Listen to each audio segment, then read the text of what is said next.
Okay, 5 seconds. What is up, Patreon crew? Welcome to the GR post show. I've been debating calling this the after show as opposed to post show. We've called it post show for 5 years. Or like GR After Dark. Well, yeah, except for summer when it's still light out here. And then we'll pull out the centerfold. Oh, God, yeah. Bonus features galore here. But welcome, Patreon crew. First and foremost, thank you. It is the season of giving, and you guys are doing so much just by being a part of the Patreon crew. No matter what level you're at, both Kim and I are very thankful to have you on board. If you haven't already, go back and check out last week's post. It has all the details of the new art that we created for reaching 1,600 GR crew members. You can download it if you're, at your level, $1, $3, and then we're going to be sending you some cool prints if you're above that. All of the Cyber Monday, Black Friday, or Ginger Friday, as we called it, all those links are there as well, so you can get your wraps. There's still free GR crew wraps available. That coupon code did not get used all the way through, so there's still a handful of GR crew wraps that you can grab for free. I think you just pay for shipping. I think that's all it is. I think so, yeah. I think Shopify doesn't let us do anything else. But grab those. Grab those now. Otherwise, that's pretty much it. You guys are up to speed. Gus is going full snore. Yeah, Gus is on full snore. He's very excited. So we still have David and Megan. And I'm so excited because, one, we had a lot of residual questions from the live show that didn't get asked. But for you Patreon crew, jump into this live show here and let us know if you have any additional questions for both David and Megan. Because great resource, and to have them here spending a little bit of extra time with us is pretty awesome. Oh my God, Gus is legit, like he's going for it. He's Darth Vader snoring right now. Darth Vader again. You're gonna have to like pay copyright. This video is getting flagged. We're not gonna get flagged. Thank you so much, David. You just flagged my video by mentioning a Lucasfilm trademark. Not really, but maybe. Okay, let's see. Question from Tom in the chat room. Tom asked, is there a way we can order a signed copy of the book? I want you guys to get the most, like, because I don't know if Amazon takes a percentage. I know that, like, when I sell music on iTunes, they take a big percentage. What is the best way to order for you guys as a business? We honestly don't care about being a business, like in full, like, our accounting is terrible. Like if an accountant saw what we do as a business, they would like roll over and they're great. But just on Amazon is fine. We just want people to read the book. And we're just honored that people are even thinking about buying it. And in terms of having us sign it, I think send us an email. We can coordinate something if you want to ship as a book, or we can figure it out. We actually haven't talked about that yet. That's a very good question. Yeah, we need to figure a way to get Addie paw print in there too. We're working on that. Yeah, we're trying to get Addie's paw to be a stamp. We did that with Gus's on all the head wraps. All the head wraps have Gus's. Yeah, his paw is his actual. It's not the actual size, but it is his actual print. Actual paw print. And we did a non-toxic, water-soluble ink. And we washed it off immediately, but it's great. It allowed us to do that sort of thing. So you could look into something like that. Addie will be lead-based. And cheap. You could just do like beef blood. Yeah, exactly. Right? Addie just got really excited. Yeah, beef blood? Go ahead. Question from Tim in the chat room. Tim asked, what are your thoughts on intermittent fasting for runners? A lot of research looks remarkable, but could lend itself to eating disorders. Do you see a legitimacy in this? So restrictive eating is a slippery slope no matter how you do it. If you're the type of personality that can do it without launching into restricted, like long-term psychological and physical issues, then intermittent fasting might be useful, especially like for weight loss. When it comes to training purpose, it's not necessary. So many, like pretty much every elite athlete has not used intermittent fasting and they've reached their full potential. So, you have to think about how scientific studies work. They're isolating one variable among many, but in real life you have many, many variables, and that one variable gets tamped down a lot. So even at the margins of performance, other things matter so much more. So I would just caution athletes from doing that, thinking that it's for performance. If it is a way to lose weight or confront diabetes or whatever reason you have, it might be more effective. But yeah, if you start to get at the that's my she's beef blood.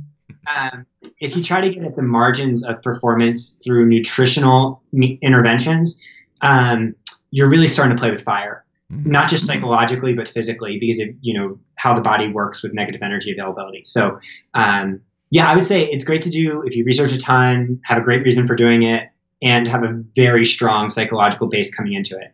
But for most others, yeah, depriving yourself probably isn't great, especially because eating's so fun. I think a quick anecdote off of that is that the body, I like to think of the body as a seesaw. So there's a set amount of stress that the body is able to handle, and it needs to be able to balance itself.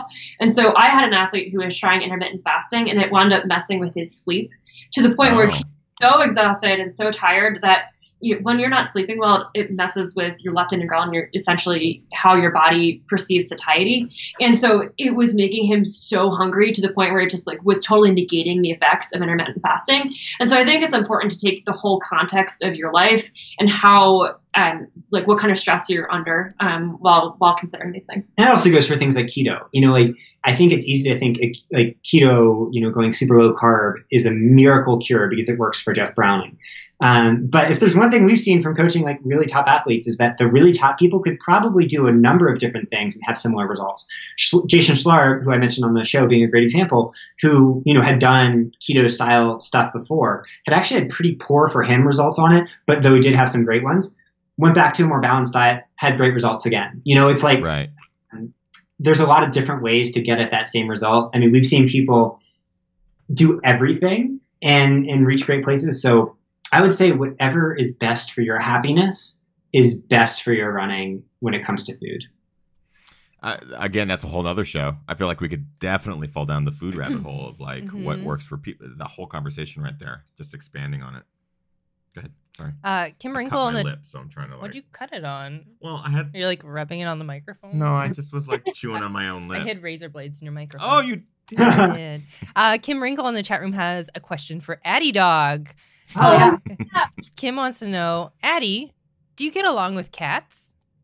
Yes, Addie gets along with everything too much. So actually, the main question is, do cats get along with Addie Dog? Because the answer is usually cats don't love her, and Addie's trying to play with them, and they're having none of it. So Addie does that submission thing to cats, where she goes up and just wags her tail.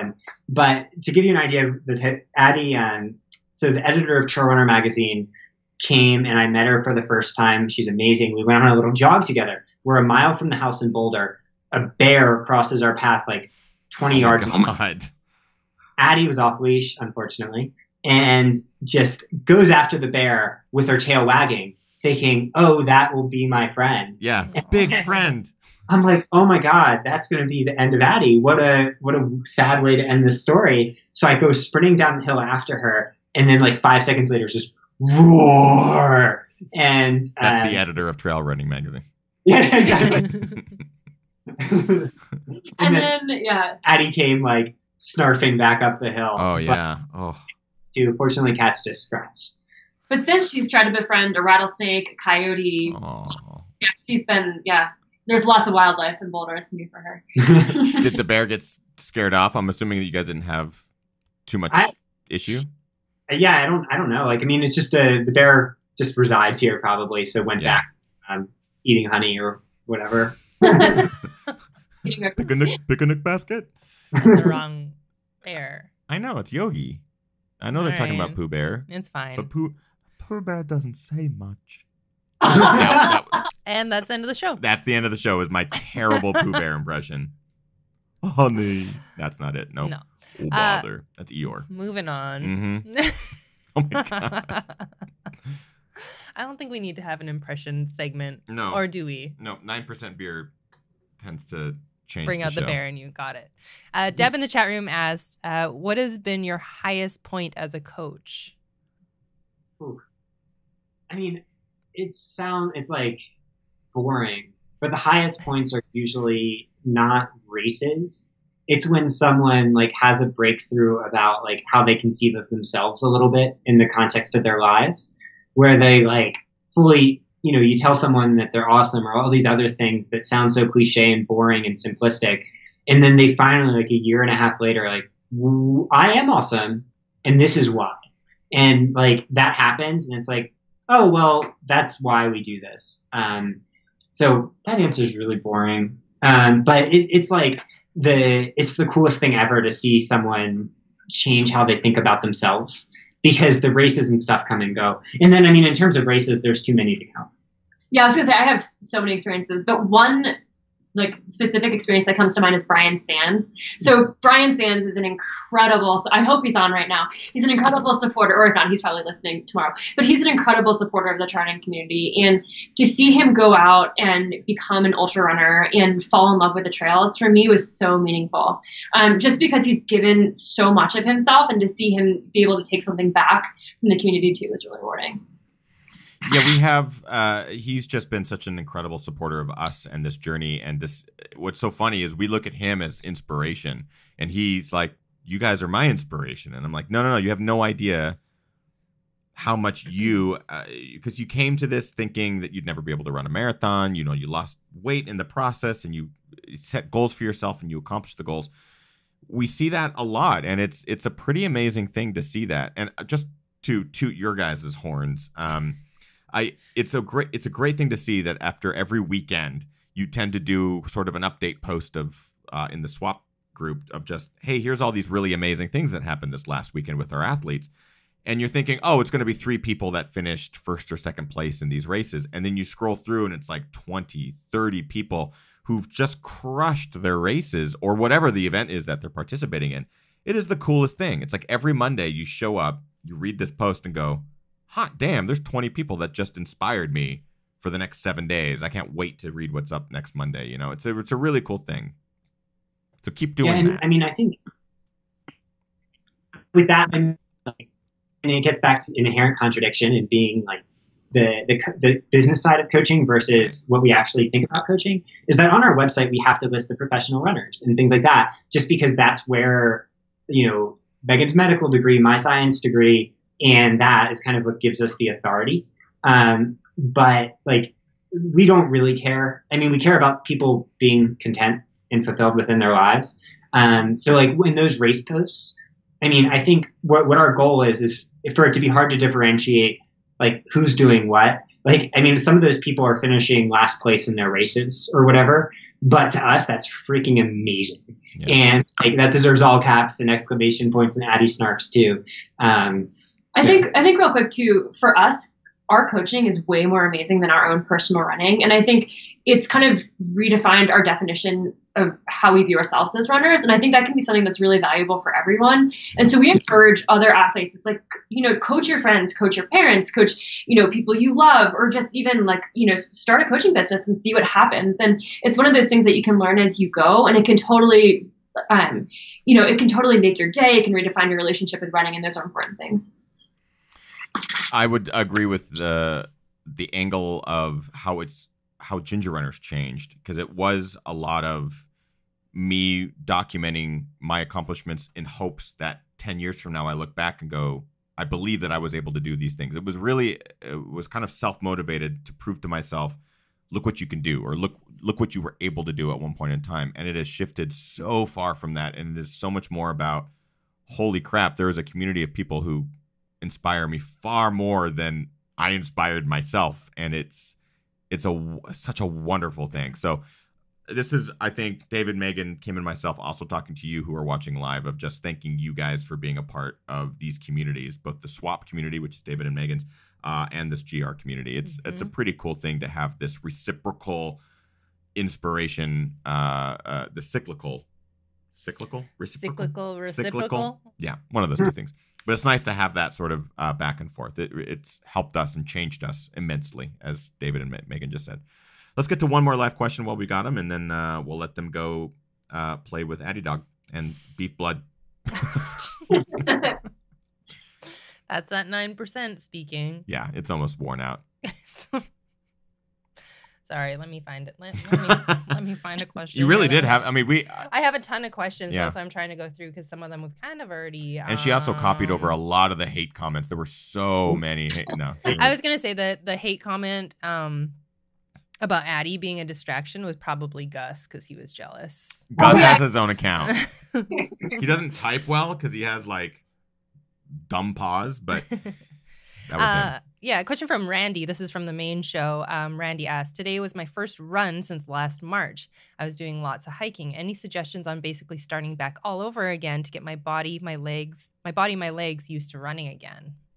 So I think the first thing is that if you are not already sore, you're probably going to be pretty darn sore tomorrow. And just to understand that the timeline of coming back from running can be a little frustrating, and you can be, it's going to be terrible at first. It's like whenever I have athletes who get back into running, they're like, and me myself personally, I'm like, oh, this is why people hate running. It's because it really does suck the first few weeks that you come back, but just know that it will get better. And if you're patient, and you don't necessarily have to run every day, in that beginning process, running every day, every other day, or, 3 days a week will allow your body to have the adaptations to be able to support healthy running in a few weeks down the road. So just being patient with it and understanding it's going to suck and laughing at yourself as it does is, kind of the important parts. Yeah, exactly. Frequency over volume, go really slow, be patient with yourself, and use it as a chance to get some stories. That's the coolest part about this sport is it's an excuse to tell really funny stories later. So like your inability to walk down the stairs tomorrow. That's a good question.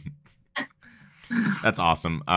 Randy's obviously a longtime viewer as well, so hopefully he got a bit of that. Thank you, David and Megan. You two are wonderful humans. We really appreciate all that you've done, not only for the community, but for us and what you will continue to do, especially through this book. If you are watching this now as a Patreon supporter GR Crew member, consider getting the book, especially as a holiday gift. And it's worth it. It's such a great read. So thank you guys so much. And remind us again where we can find you on social media and where we can find you on the website. Swaprunning.com. Our email's there. Always reach out. And otherwise, you can just Google us. We're there somewhere. Yeah. Or there might even be a centerfold. Who knows? An Ethan style. Oh. Remember what I was going to get them for Christmas? It's a centerfold. Ethan style? Remind me to, we got to shoot that later. Thank you guys so much for joining us. David and Megan, you guys are fantastic. And of course, Patreon crew, thank you so much for the support. We love you guys through and through and are inspired by all of you daily. That's it. We'll see you guys next week. Am I forgetting anything? I never do. I don't think you do. I don't think you are forgetting something right now, though. If you haven't grabbed it, grab the GR Crew wrap. You can use that coupon code, get one for free right now. Yes. And otherwise, go grab the other Black Friday, Cyber Monday stuff. And that's it. Get ready for Gingermas. It's around the corner. We're going to be doing a post here on Patreon here very soon describing the ins and outs and asking for feedback. What are the things that you want to see happen this year that maybe we didn't do last year? So we're always looking to make it bigger and better. So we'll get that brain thinking at this point. I think that's it. Thanks, guys. We'll see you next week. Thank you. Happy holidays. Happy holidays. Bye.